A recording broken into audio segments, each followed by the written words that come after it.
કૂતરાનું ભસવાનું હતું કે સિંહની ડણક હતી? અને સલાહ આમાં ન હોય. સલાહ મારી તો લોકોને છે કે તમે સમજ્યા કરવા વગરના લોભ લાલચમાં આવી અને કોકના વાતો સાચી ખોટી વાતોમાં આવી અને તમે જે મત દેતા હો છો ત્યારે તમારા પ્રતિનિધિઓ આવા બનતા હોય છે. અને ત્યારે સલાહ આમાં ન હોય, કેમ કે તેજીને ટકોર હોય અને ગધેડાને પાટું મારવાનો કોઈ અર્થ ન રહે, પગ બગડે. માટે સલાહ દેવાનો કોઈ પ્રશ્ન નથી. કાંતિભાઈ અમૃતિયા અને ગોપાલભાઈ એકબીજાને ચેલેન્જ આપે છે.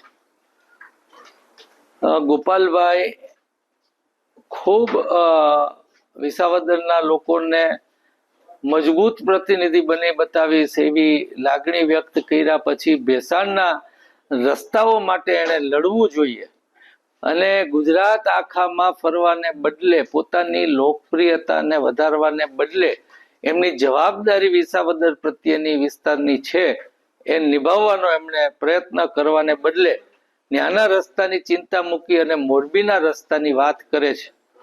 અને મોરબીના રસ્તાની વાત ભૂલાવવા માટે કાંતિભાઈ એ ગોપાલભાઈને ચેલેન્જ કરે છે કે લડવા આવો ને જીતો તો 2 કરોડ રૂપિયા લઈ જાઓ.